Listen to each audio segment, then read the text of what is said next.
Bonjour à toutes et à tous, j'espère que vous allez bien. Aujourd'hui, on reçoit Amixem, que vous connaissez sur YouTube, mais qui est également un entrepreneur qui travaille dans différents domaines, qui a différentes entreprises et qui donc connaît la blockchain depuis quelques années maintenant et commence à avoir un point de vue en tant qu'utilisateur, mais aussi et surtout en tant que personne qui voit cette technologie évoluer et qui l'a vu passer de sujets dont on parle de temps en temps à phénomènes de mode, mais également qui a fini par mettre les mains dedans pour comprendre un peu plus de quoi la technologie retourne, puisqu'il utilise par exemple la blockchain pour tracer certains de ses produits dans sa société SpaceFox. On commence tout de suite.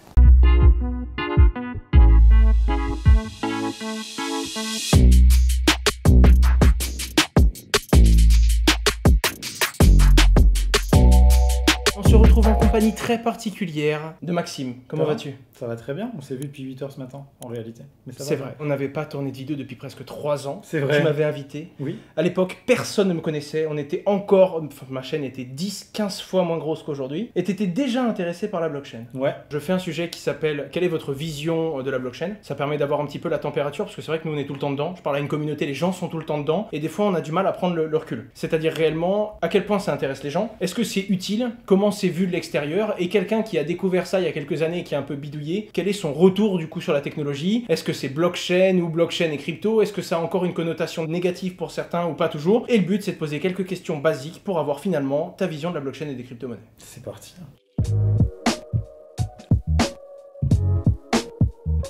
Alors déjà, on commence par un truc tout simple. Où est-ce que tu en es aujourd'hui? D'un point de vue connaissance, si tu devais donner un petit peu ton niveau et que tu voulais montrer que tu étais là, dans la blockchain, vous êtes ici. Maxime, tu en es où? J'ai l'impression que quand je parle de crypto-monnaie blockchain avec des proches autour de moi, Ouais. j'ai l'impression que tout le monde passe par les mêmes phases, tu sais, d'apprentissage. D'abord, il y a le côté, attends, il y a un truc excitant et je veux pas passer à côté de quelque chose. Le FOMO. Enfin, je parle pas d'un côté financier. Ok, juste d'accord, le ok. côté, attends, ça a l'air d'être un gros sujet qui va compter dans l'avenir et juste, j'ai pas envie de me sentir bête si ça prend trop d'ampleur. Ok. Au-delà du côté financier. Parce que c'est vrai, moi je le vois que du côté financier. Ah ouais, moi j'ai la même chose, je fais ok, je vais rentrer maintenant et les deux questions c'est est-ce le bon moment, est-ce que demain ce sera trop tard? Non mais d'abord il y a juste le geek de base ou tu vois, le mec intéressé par la tech qui se dit attends, je vais quand même pas passer à côté de ce sujet-là. Donc au début il y a juste tu t'informes et tout. J'ai eu pas mal de retours dans ce sens-là et franchement j'en ai fait partie. Peut-être qu'en 2019 je faisais partie de ça. C'est le côté genre t'essayes de comprendre mais le niveau de complexité est quand même assez important. Ouais. Et t'arrives pas à voir le bout du tunnel. C'est-à-dire, et je l'ai toujours pas vu, hein. C'est-à-dire que si tu veux de la complexité, ce sujet-là est fait pour toi. Il n'y a pas de fin. Ouais, tu peux toujours trouver plus complexe et tu peux toi-même creuser. Et donc tu te dis attends mais où est-ce que je vais m'arrêter et tout. Et je pense qu'en 2019 j'en étais au stade où j'avais perçu un peu comment ça marchait mais j'avais pas encore vraiment fait mes devoirs. C'est-à-dire que j'avais compté sur toi à 100%.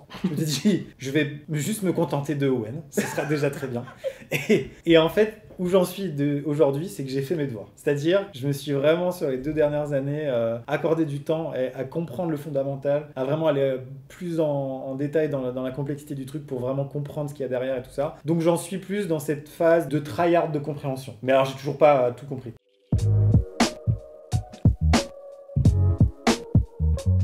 Et est-ce que tu as bidouillé un peu sur la blockchain? Je veux dire, Ouais. est-ce que tu as simplement lu, appris, ou tu as carrément ouvert ton wallet on-chain, tu t'es connecté, tu as déjà fait un swap sur un protocole de DeFi, tu as fait ça? J'ai ouvert quelques fermes. Non, mais du coup, ouais, j'ai mis des petites sommes d'argent pour m'éclater et j'ai fait faire ça à des proches. Mais quand je te dis des petites sommes, j'aurais dit, mais je vous en supplie, mettez un 5 balles, un 10 balles sur ça, faites-le. Ouais, la dynamique du portefeuille, Ouais, transaction, ok. Du farming, de plein de trucs qui paraissent peut-être un peu deep pour plein de gens, mais qui maintenant sont rendus super accessibles avec des applis et t'as pas besoin d'être un développeur de fou pour faire ça. Donc c'est rendu super accessible, mais je sais pas, je trouve que justement pour pas passer à côté d'un gros sujet qui peut être un gros sujet plus tard, l'avoir fait au moins une fois dans les années 2010, c'est cool. Au début des années 2020, c'est cool, tu vois. Et on se sentira moins bête peut-être dans 10 ans ou 20 ans. Donc j'ai fait ça. Et puis je me suis intéressé à mort, juste déjà au fondamental des deux gros, parce que je trouve qu'il y a quand même dans les cryptos deux univers, il y a BTC, ETH et le reste, tu vois. Ouais, t'as les bitcoins maximalistes. Et ensuite, tu as tous les autres, notamment ceux qui aiment aussi Ether. Et ensuite, t'as tous les autres projets qui vont, eux, t'en vouloir si tu parles de certains trucs de NFT, des crypto-monnaies qui servent vraiment à rien. Donc tu sais, t'as vraiment des niveaux. Et ensuite, même dans les trucs qui servent à rien, après, t'as encore une autre catégorie, t'as les arnaques. C'est pas vraiment une crypto-monnaie. Ils se sont juste mis sur la blockchain, tu sais, parce que ça fait un peu genre nucléaire, intelligence artificielle, blockchain, c'est les bons mots du moment. Et donc, ouais, il y a toujours cette vision-là en plusieurs couches, mais c'est vrai qu'il y a deux grosses familles. C'est les deux grosses cryptos à avoir dans son portefeuille, c'est le Bitcoin et l'Ether. Yes, j'ai mis de l'argent dans les cryptos, de l'argent que je je suis prêt à perdre. J'ai pas fait le choix de faire de la loterie. Je peux pas consacrer suffisamment de temps dans ma vie pour savoir qui est le prochain Google dans la blockchain. Donc je mets des sommes dérisoires dans des petits projets parce que je me dis ça me fait délirer si j'ai raison dans 5 ans. Ce sera de toute façon de la chance, ce sera pas vraiment de la raison. Du coup, dans mon portefeuille crypto, c'est 99% de Bitcoin et de Ethereum.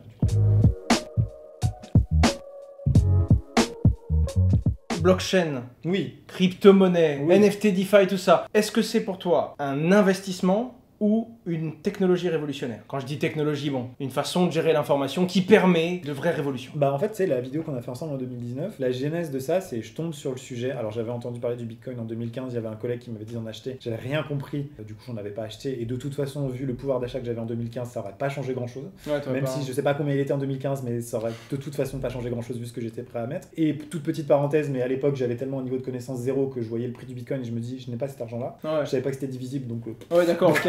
on en était là. Bull Run de 2017, évidemment, j'en entends parler et je me dis vers 15 000 $, je me dis attends, je suis en train de passer à côté d'une fortune. Est-ce qu'il faut que je rentre dedans? Et là, j'ai une petite voix dans ma tête qui dit t'es vraiment un débile. Et j'ai écouté cette petite voix et je suis pas rentré dans le Bull Run de 2017, donc plutôt content de moi. Puis du coup, 2018-2019, bear market de malade et je m'y intéresse à ce moment-là. Et je sens que c'est le bon moment pour s'y intéresser parce que quelque part, personne n'en parle. Donc je me dis tu t'y intéresses sans détacher de toute émotion. Et Ouais, ok. Et c'est à ce moment-là que je suis venu te voir, blablabla. Et en fait, je suis attiré par les deux morceaux. Je suis attiré par juste le côté tech parce que j'aime la tech depuis tout le temps et que je suis né. Tu sais, les gens, ils veulent te caser. Moi, je me rends compte qu'on me pose la question, genre, ça doit être un choix. Soit c'est un investissement, Ouais. soit c'est une technologie révolutionnaire. Moi, c'est parce qu'il y a ce côté techno et que je sens un truc en mode, ok, c'est un délire quand même. Ouf. Pour que ça m'excite autant, ça dégage quelque chose. Moi, je connais un peu la tech, j'ai joué à des jeux, je connais un peu l'informatique, les tools. Ça. C'est ce qui m'excite et c'est ce qui fait que je me dis, ok, il y a des mecs de la tech qui vont investir dessus Oui. et c'est pour ça que j'y crois. Alors que je trouve justement que c'est parce que c'est les deux qu'on a autant d'intérêt, qu'il y a autant Exactement, d'émulsions et que tu exactement. peux pas juste prendre une Il y a position. des émotions, tu tires des émotions différentes des deux choses. C'est gratifiant de se sentir impliqué dans un domaine qui va peut-être être un domaine d'importance plus tard et de t'être renseigné bien en amont et de maîtriser le truc, comme si tu maîtrisais les tenants et aboutissants de l'internet en 1994 Alors et que tu vois ce que je veux dire, et du coup 10 ans après t'es un peu content d'avoir connu ce monde-là à ses prémices parce que c'est intéressant juste. Et après le côté économique, évidemment c'est prendre part à quelque chose qui peut être plus gros plus tard et donc évidemment c'est intéressant aussi. Franchement à l'époque ce qui m'a vraiment drivé c'est que j'ai eu cet intérêt pour la technologie et une petite histoire que j'ai racontée dans la vidéo qu'on avait fait ensemble par rapport à ma banque. Comme j'y connais rien du tout, j'ai fait un virement bancaire à une boîte qui a acheté pour moi des bitcoins. Et quelques heures plus tard, mon banquier me rappelle. Et je lui dis, monsieur, je suis désolé, mais bon, ça fait 3 jours que j'ai fait le virement, toujours pas parti, pourquoi il part pas? Qu'est-ce que c'est que ce bordel? Le banquier me dit, mais vous essayez d'acheter des bitcoins? Je dis, oui. Quoi? Il me dit, non, désolé, c'est pas possible. Pardon? Il m'en est arrivé une autre il y a pas longtemps où j'ai eu un compte qui a été complètement bloqué tant que j'avais pas justifié de certaines transactions qui étaient des transactions normales d'achat de trucs normaux où il fallait que j'envoie à la banque et une banque en ligne des justificatifs, des factures pour dire pourquoi j'ai acheté ça. Et ça me rend complètement fou. Ouais, de devoir dire pourquoi tu veux faire ça. Parce que ton c'était argent, vraiment quoi. pas tendancieux du tout. D'un point de vue privacy, ça me rend dingue, vraiment fou, d'une. Et de deux, l'argent c'est difficile à obtenir, c'est dur, il y a rien de facile dans aucun métier, c'est difficile. Et donc à partir du moment où on me prive d'accéder à mon argent, même si c'est pour une demi-heure, ça me rend C'est dingue. une Et du privation, coup, quoi. la liberté que j'ai à faire mes microtransactions sur la blockchain et me dire que personne ne peut interférer dans ça sur la blockchain Bitcoin par exemple, je suis tellement rassuré et soulagé, j'ai de compte à rendre à personne et pour autant j'ai rien à cacher, juste j'aimerais qu'on me laisse tranquille et que je puisse faire ce que je veux de mon argent, tu vois. Donc ça c'est un gros vecteur de motivation pour moi, c'est le vecteur numéro 1 je pense, c'était le cas en 2019 et ça m'a pas lâché, c'est le côté où j'ai pas confiance énormément en les banques et malgré tout, la banque dans laquelle je suis, suite à cette vidéo et tout, ils ont été hyper compréhensifs et ils ont mis en place plein de choses au sein de cette banque pour que Ça a ce changé soit... quand même, les banques ont Ouais, de évolué, ouf. ça arrive toujours, ce que tu dis là, les comptes bloqués ça arrive, mais je suis encore en train de me battre avec certains établissements connais pour bien descendre ça, ouais. des flux, mais tu sais, il y a des banques qui sont devenues PSAN, donc Ouais. régulées en Ouais, crypto, ouais. t'en as d'autres qui commencent à proposer des solutions B2B, Ouais. on voit des grosses néobanques qui elles comprennent encore plus vite que les établissements de base que c'est l'avenir, mais il y a quand même un truc, déjà parce que c'est très lié à l'argent déjà, ensuite on parle de mettre entre les mains du peuple une responsabilité financière, à la base depuis toujours, c'est des conseillers, c'est des établissements, et même si tu as cette liberté en plus, tu as ce risque, et naturellement, il y a des particuliers qui font n'importe quoi. Absolument. Donc de temps en temps, je voyais avec une banque qui disait, mais comprenez bien, on bloque des comptes de clients qui veulent acheter des cryptos. Vous vous plaignez en disant oui, on les empêche de sortir et tout. Vous trouvez pas ça normal, je le comprends. Mais nous, il y a des gens qui reviennent vers nous et quand ils ont acheté de la crypto et qu'ils ont perdu, ils disent ils auraient pas dû me laisser investir en crypto. Donc tu sais, t'es dans un jeu où t'es immobilisé et t'as l'impression que c'est la faute de personne. Mais ça avance pas quand même. Et ça, c'est très compliqué. La banque dans laquelle je suis, je sais pas, j'ai 5 entreprises, c'est tout chez eux, ça fait 5 ans que je suis chez eux, il y a un passif, je fais pas n'importe quoi, tu vois. Je pense que je suis un profil de client chez eux relativement sérieux et j'ai prouvé que j'étais sérieux. Ouais. Donc que les mecs, à chaque achat de crypto me fassent signer une décharge comme quoi je vais mourir. Mais ça s'appelle la compliance. Tu vois, des fois, on a une idée dans Just Mining, on dit bon, on va faire ça, comme ça et tout, on arrive devant la compliance, on sort, on fait il va nous falloir 3 mois, il va nous falloir 3 mois pour faire tout ce qu'ils veulent. Ah, mais toi, t'es dans un autre game, je sais même pas comment tu fais. Mais je pense que ta banque, quand elle te demande, c'est la compliance qui a bloqué. Ouais, de ouf. Ou alors t'es tombé vraiment au guichet sur quelqu'un qui dit crypto-monnaie, ah bah ça c'est pas fini bien. justement, ça c'est fini, c'est cool parce que maintenant entre guillemets au guichet ou en tout cas les conseillers et tout ça, ils ont compris, ils sont rassurés, ils vont se battre avec leur N+1, N+2 et pour que ça bouge. Et au moins moi je sais que j'ai des alliés dans mon agence locale, tu vois. Mais encore une fois là pour la banque en ligne, ça n'avait rien à voir avec les cryptos. Ils me gelaient mon compte pour aucune raison, pas parce qu'il y avait crypto dans l'équation. C'était vraiment genre juste qu'est-ce que vous faites de votre argent en fait, on veut tout savoir là maintenant. Je fais non mais ça c'est flippant. Si mon portefeuille c'est 1000 €, aujourd'hui je suis incapable de mettre ça à 100% dans une banque, ça me rend complètement fou. Et en fait je suis plus rassuré à en avoir une partie en crypto-monnaie, même si ça peut valoir 0 demain, que de tout laisser à la banque, parce que je pense qu'à la banque ça peut aussi valoir 0 demain.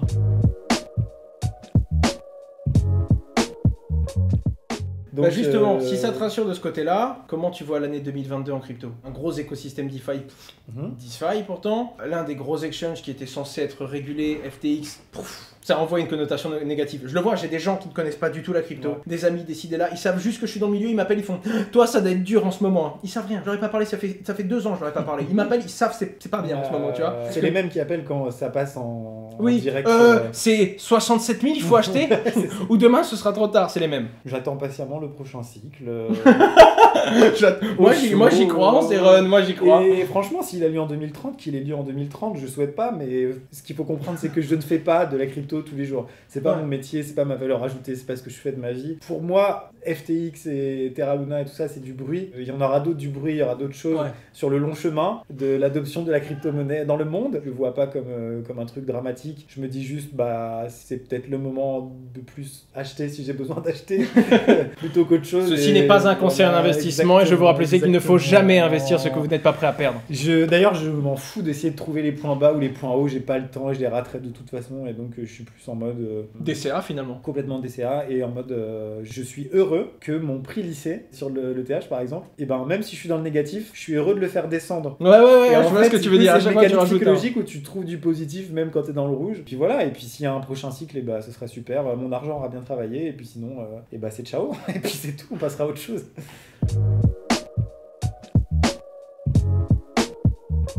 Le truc qui est intéressant du coup dans cette approche-là, c'est qu'on tombe sur des personnes, parce que oui, beaucoup te connaissent en tant que youtubeur, entrepreneur, très clairement derrière, que ce soit la gestion, que ce soit les entreprises, dans les différents domaines où tu es investi. Le truc, c'est comment est-ce qu'on va gérer de la production, des ressources humaines, et comment est-ce qu'on va essayer de créer quelque chose avec de la valeur ajoutée. Finalement, tu es dans le même triangle que tous les entrepreneurs. Et du coup, ça c'est très intéressant de regarder la blockchain sous ce spectre-là. Tu as utilisé non pas seulement la blockchain, mais les NFT. Là, d'un coup, connotation NFT, en ce moment, pas dingue. De par les usages, très clairement, les gens ont fait quoi? Des chiens colorés, des girafes, des éléphants, à peu près tous les animaux de toutes les couleurs, on peut monter l'arche de Noé facile. T'as utilisé les NFT, pour le coup, on a bossé sur un projet du coup pour avoir un NFT émis à chaque fois que tu faisais un bracelet sur SpaceFox.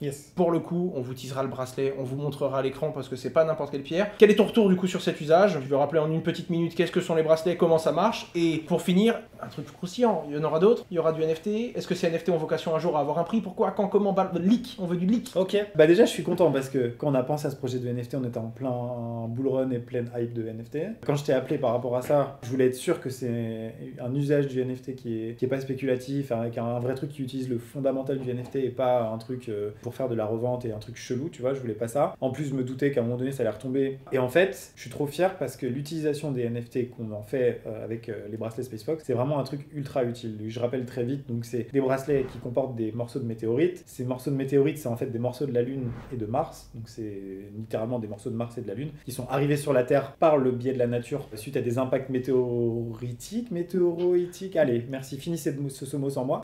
Et donc c'est des morceaux de Mars qui se sont trouvés dans l'espace par le fait de la nature et qui ont heurté la Terre. Le problème, c'est que la provenance de ces pierres, on a besoin d'une certification, on a besoin d'experts, de professionnels, et donc tu as un site sur lequel tu peux retrouver nos météorites qui proviennent de nos bracelets, avec qui l'a trouvé, quand, qui l'a revendu à qui en est le propriétaire actuel, etc. etc. Voilà, le truc classique, ça aurait été de vendre le bracelet avec un petit papier, un petit carton qui résume toutes les informations relatives à la météorite pour que la personne soit sûre qu'elle vient de là. Mais un papier, ça se perd, ça se brûle, ça se froisse, ça se copie, blablabla. Okay. Un NFT, comme tu sais, pas trop. Donc en fait, ça répond à un vrai besoin de ouf. On veut que notre carte d'identité de notre caillou, il soit inviolable, incopiable, unique. Donc je t'ai appelé, je t'ai posé ce problème-là. Et du coup, à chaque fois que quelqu'un achète un bracelet, il a un NFT qu'il peut récupérer sur l'application Maillard. Et il a sa vraie carte d'identité avec la traçabilité et en plus un côté artistique parce que c'est attaché au NFT. Tu retrouves ta pierre d'un point en 3D qui est ultra stylé. Voilà. Et le NFT vaut rien aujourd'hui, on est d'accord. Mais non, en fait, pour moi déjà il est complètement attaché à l'objet physique. Donc déjà on a enlevé l'intérêt de vouloir le revendre parce que si tu le revends mais que tu gardes l'objet physique, tu revends le certificat et tu gardes l'objet, c'est bizarre. C'est vraiment bizarre. Donc déjà grâce à ça, on s'est un peu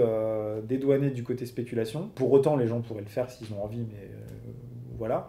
Pour moi, ça a un sens de le faire et de vendre. Quand tu le vends, c'est tu le vends avec l'objet physique. La certification de la pierre est pour moi super importante, quoi. C'est la preuve que tu as un vrai bracelet et tout, quoi. Alors, évidemment, ça a plu à beaucoup. D'ailleurs, il y a tout le temps des scandales autour des gammes NFT, même celles avec lesquelles je peux taffer où j'essaye de trier. Ouais. Quoi qu'il arrive, il y a toujours quelqu'un qui se plaint. Toi, t'as pas eu ce problème-là pour le coup, mais c'est parce qu'on enlève totalement la spéculation. Il y a quand même des gens, ça leur plaît. Il y a quand même des gens, ça leur plaît. Il y a quand même des gens qui font des calculs sur les spéculations. Et puis, il y a quand même ce design, tu vois. C'est pas donc. Il y a également un peu d'art dedans. Ma question c'est, est-ce qu'à un moment tu as une vocation à un jour faire des nouveaux produits sur les NFT? Si oui, est-ce qu'à un moment pourrait y avoir un prix ou est-ce qu'il pourrait y avoir un autre usage du NFT qui pourrait être distribué ou ce sera juste du suivi, du tracking? Bah je pense qu'il y a, tu vois, il y a 1000 usages qu'on veut encore un peu garder pour nous, mais... Non, t'as vocation à réutiliser. À fond. Ce lien avec le NFT. Ah mais carrément. Même sur les gammes précédentes. Non, en vrai, si tu ne dis pas non, c'est un oui. Je pense que chez Space Fox SAS Corporation, à terme, il y a 100% des produits qui sont NFTisés parce qu'on va vers des produits qui comportent des choses, j'essaye de pas trop en dire, qui comportent des choses qui sont trop uniques pour que tu puisses te passer d'une certification. Ok, ouais, parce que ça fait partie de la valeur de l'objet de pouvoir certifier que. Exactement. En gros, on a absolument besoin d'avoir une traçabilité de l'origine, de vraiment de certifier l'objet qu'il y a à l'intérieur. Et la meilleure certification qu'on ait trouvée, mais vraiment premier degré, c'est le NFT. Il n'y a pas mieux pour nous. Ça répond à un besoin qui est un bull run ou un bear market, une hype ou une baisse de hype. Objectivement, le meilleur moyen de répondre à notre problème, c'est le NFT. Okay. Et ça, c'est génial, quoi. Parce que du coup, là, on est en plein fond de la hype NFT et on est en mode, non, c'est toujours ça qu'il nous faut. On est trop content d'avoir utilisé ça et c'est génial. Et alors, par contre, faire des NFT standalone, pas attachés à un produit, on n'y est pas encore, nous, de notre côté. Est-ce que tu as une anecdote crypto? Un problème, une clé que tu n'as pas sauvegardée, je sais pas. Ah oui. Bah tiens, une qui il y a pas longtemps, tiens. J'ai 2 anecdotes à son cadeau. Tu m'en as demandé une, je t'en donne 2. Vas-y. C'est les 2 fois où j'ai perdu de l'argent en crypto. Oh, génial. Mais je te parle pas d'une variation du cours, je te parle d'une perte définitive et sèche. Ça t'est déjà arrivé? Ah bah oui. Moi, je t'aurais appelé, j'aurais tenté un truc, Il y a des gens, ils m'appellent, ils font j'ai fait ça, on est bien d'accord. L'espoir est mort. C'est histoire d'être sûr. Alors la première, la somme, j'ai même pas envie de la dire. La deuxième, c'est $28. Mais c'est marrant quand même. Et techniquement, c'était comment la première? C'est quoi? Ah bah c'est Terra Luna, mais la manière dont ça s'est passé. Donc j'avais de l'UST qui est le stablecoin attaché à Terra Luna. Maintenant, il n'y a plus besoin de le présenter, quoi. Une très belle technologie. Et j'avais une somme en UST. Donc l'UST qui est censé être corrélé au dollar, comme chacun sait. Encore une fois, ma vie, ce n'est pas la crypto. Et je check jamais mon portefeuille. Je m'en tape. Et je sais pas pourquoi. Ce soir-là, je suis devant la télé et on regarde avec ma femme une série Netflix qui m'ennuie. Et je suis à un stade d'ennui tellement avancé que je me dis, là, je vais aller voir mon portefeuille crypto. Et mon portefeuille crypto est essentiellement composé à ce moment-là de stablecoin. Okay, donc je sais normalement, pas de surprise en plus. Elle devait vraiment être chiante, ta série. Voilà. Aller checker son solde alors qu'il est essentiellement stable, par définition, c'est que vraiment tu t'ennuies. Et donc ce soir, Max. Je scrolle, et là je me dis, mais j'avais plus. Mais c'était pas une variation énorme, c'était 5 ou 10%, le truc où limite... c'était le début, quoi. C'était le début, le tout début, ça faisait 3 heures, 5 heures. Ah mais t'as sauvé tes petits quand même, t'as pas attendu d'être à fond dans le mur. Je les avais stackés. Ok, ouais, t'étais passé par une plateforme du coup. Donc j'étais sur une plateforme, ils étaient stackés, je vois que ça dépègue. Okay. Là je me dis, mais c'est bizarre, je peux pas perdre d'argent normalement vu que c'est corrélé. Et là tu vois sur le... Je regarde le cours euro-dollar, on sait jamais. Oui, au cas où l'euro... Oui, d'accord, l'UST ne peut pas cracher. Ouais, ok. Je regarde le cours euro-dollar, tout va bien, les Les amis. priorités. Tout va bien, c'est génial. Et là, je vois la dinguerie, je vais sur Twitter et tout, je fais waouh, le petit coup de chaud. Pire journée de ma vie, jour de mon anniversaire. Bah, je sais, on était le s'était 10 eu mai. au téléphone. On était le 10 mai. Oh mon dieu, c'était magnifique. Oui, joyeux anniversaire d'ailleurs.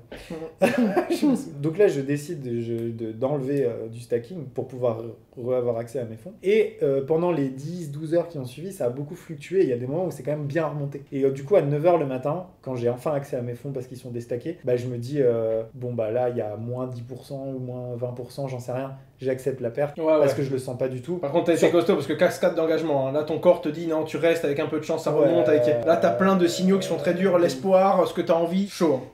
En fait, c'était, comment dire, la perte était De toute façon, à partir du moment où tu rentres en crypto, moi, ce qui m'a touché 2 fois plus, c'est que certes, tout ce qui est en crypto, j'accepte de le perdre. Ça fait partie des bases. Mais quand tu l'as mis sur du stablecoin, c'est quand même pas pareil. C'est-à-dire que tu as cherché malgré tout dans tes cryptos à te positionner. Et là, pour le coup, j'avais connu pas mal de stablecoins. Un truc aussi gros sur lequel j'avais une vraie partie de mes stablecoins. Là, ça m'a cogné. Bon, après, le triple truc en tant qu'entrepreneur, en tant qu'avec Just Mining, investisseur, je devais rendre des comptes à la télé. Bref, il y a eu de la grosse panique qu'on a revu récemment avec FTX sur. Exactement. Et les $28, t'as fait comment? Alors, les $28, c'est génial. Il y a un projet que je suis depuis un moment.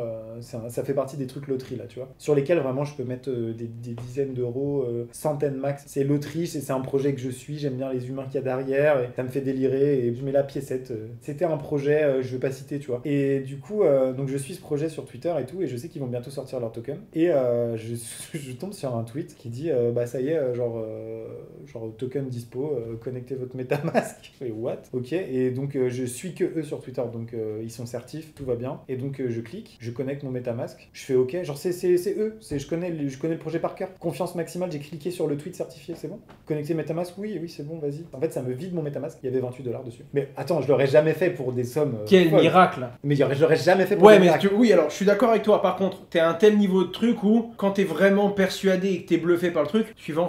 Ouais. Tu vois, des fois, je le vois parce que je vois des gens qui sont beaucoup plus confirmés en blockchain. Je fais pas tout le temps gaffe. Maintenant, j'ai le réflexe de regarder l'URL, tu vois. Mais combien de fois j'étais sur un site, j'étais certain d'être sur le site, le vrai, je lis l'URL, je prends le temps et je me dis, oh, j'ai failli faire une dinguerie, tu vois. Le problème, c'est que même l'inattention peut sanctionner. C'est pas qu'une question d'expertise. J'aurais vu des chiffres aberrants s'afficher. Oui. Je l'aurais pas fait. Du coup, en fait, c'est parce que Elon Musk, il a rendu la certif à $8 pendant pas longtemps et que ça ne serait pas arrivé s'il n'y avait pas eu ça en même temps aussi, tu vois. C'est le certif Twitter qui m'a... C'était très récent. Mais oui, c'était genre il y a 3 semaines peut-être.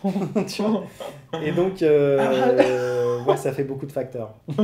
Let's go. Ok. Mais voilà, je veux dire, ça aurait pu m'arriver pour des sommes plus importantes, mais j'aurais pas cliqué comme un débile si j'avais vu ne serait-ce que 3 chiffres. Le fait de voir $28, je me suis dit, c'est un frais, ok, vas-y, file ton airdrop là, $28, s'il te plaît. Débile. Écoute. Débile. Merci pour tout ça, merci pour ce recul, plaisir. merci pour la vision qui est totalement différente des personnes que je pourrais avoir. Et je suis ultra amateur, évidemment. J'ai prévu de faire venir sur ma chaîne des personnes qui n'ont rien à voir avec la blockchain pour parler de plein de domaines qui sont totalement en rapport avec. Ok. J'essaye de concilier les deux mondes. Je termine sur une toute dernière chose, parce que je pense qu'aujourd'hui tu devrais être capable de te positionner. Bitcoin ou Ether. Comment dire, parce que moi j'ai pas les mêmes réponses en fonction de pour quelle utilité. Tiens, je vais préférer Bitcoin pour de la conservation, pour de la valeur, pour le côté inviolable et décentralisé. J'aime beaucoup Ethereum pour le côté programmable, tout le monde le bidouille, chacun peut mettre son idée dedans. Donc je sais pas comment répondre à cette question. Pour ça je te... Non mais comme mon premier vecteur de rentrer dans la crypto, c'est j'ai pas confiance à laisser mon argent chez une banque, je vais te répondre Bitcoin parce que tu vois ce que je veux dire. Non, mon premier truc c'est être sûr à 100% que personne me prendra l'argent que j'ai en BTC. A priori, c'est tellement sécurisé que je suis prêt à accepter la volatilité. Au moins, je peux en disposer comme je veux et personne ne me le prendra. Il est téléportable partout, j'y ai accès partout. Et ça, genre, c'est vraiment le truc numéro 1. Et Ethereum, je le vois plus comme vraiment, pour moi, c'est vraiment Internet, quoi. Les applications sont multiples et variées et ça me passionne plus pour le côté tech. En fait, on a commencé cette conversation en disant qu'est-ce qui t'intéresse dans les cryptos, la tech ou le côté économique. Je suis 50-50 Ethereum BTC dans mon portefeuille. C'est très clairement une tech qui permet l'économie, parce qu'on peut faire plein de choses avec les cryptos, mais le premier nom de Bitcoin, c'est quand même peer-to-peer, cash électronique système. Tu vois, quand les gens ils disent blockchain ou crypto, t'as envie de dire putain les gars, sérieux quoi. Vous essayez de dissocier deux choses qui ne se dissocient pas forcément quoi. Si je m'y intéresse aux deux, pas du tout pour les mêmes raisons, et j'arrive complètement à les dissocier dans mon cerveau, donc je les compare même pas. Il y en a un, c'est un support, c'est Internet, il y en a un autre, c'est un coffre-fort, et puis je schématise comme ça dans ma tête, ça me va très bien, et voilà. Parfait. Merci beaucoup. Avec plaisir. Merci pour ton temps. Merci pour l'invitation. Allez vous abonner, il a une chaîne YouTube. Merci. J'essaye de développer les petites chaînes. Voilà. Merci à toi. C'est sur cette énergie que ça se finit? Non, pas du tout, c'est nul. Salut Max. Au revoir. Au revoir. J'espère vraiment que cette vidéo vous a plu. J'adore essayer d'avoir des personnes qui ont des points de vue naturellement différents du mien de par leur position. On fait pas les mêmes choses. Et je ferai en sorte de vous présenter des profils, mais aussi parfois des points de vue atypiques sur ce sujet. C'était Asher avec Amixem. J'espère vraiment que cette vidéo vous a plu. Le lien de sa chaîne YouTube est dans la description. N'hésitez pas à vous abonner, à mettre un petit pouce bleu sur cette vidéo et on se dit à la semaine prochaine. Au revoir.